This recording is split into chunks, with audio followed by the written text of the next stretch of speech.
School fee చెల్లించనంత మాత్రాన పిల్లలు ఒక స్కూల్ నుంచి టీసీ పొందే హక్కును తిరస్కరించలేరు.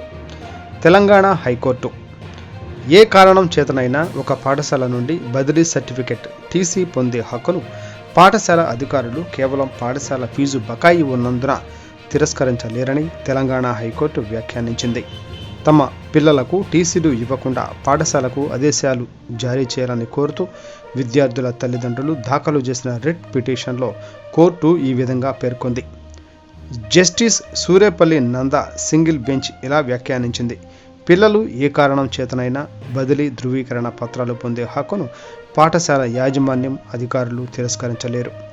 వాస్తవ నేపథ్యం పిటిషనర్లు గోదావరి ఖనిలో బ్రిలియంట్ గ్రామర్ హై స్కూల్లో చదువుతున్న విద్యార్థుల తల్లిదండ్రులు మరియు వారందరూ ప్రతివాది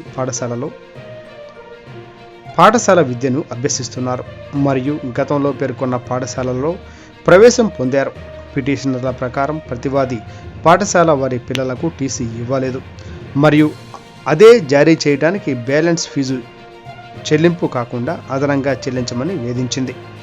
దీనితో టీసీ లేకుండా వారి హృదయపూర్వక అభ్యర్థన మేరకు ఇతర పాఠశాలల వారి పిల్లలను వారి పాఠశాలలో చేర్చడానికి అంగీకరించింది.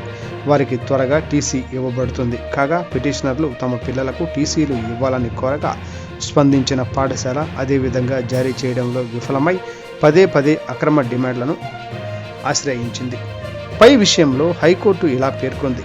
వివాదంలో ఉన్న మొత్తాన్ని పిటిషనర్ చెల్లించలేనంత వరకు 6వ ప్రతివాది బదిలీ సర్టిఫికెట్ను నిలిపివేయలేరని ఈ కోర్టు అభిప్రాయపడింది. విద్యార్థి సర్టిఫికెట్ ఆమె ఆస్తి కాబట్టి విద్యార్థుల సర్టిఫికెట్పై ఎటువంటి తాత్కాలిక హక్కు లేదు.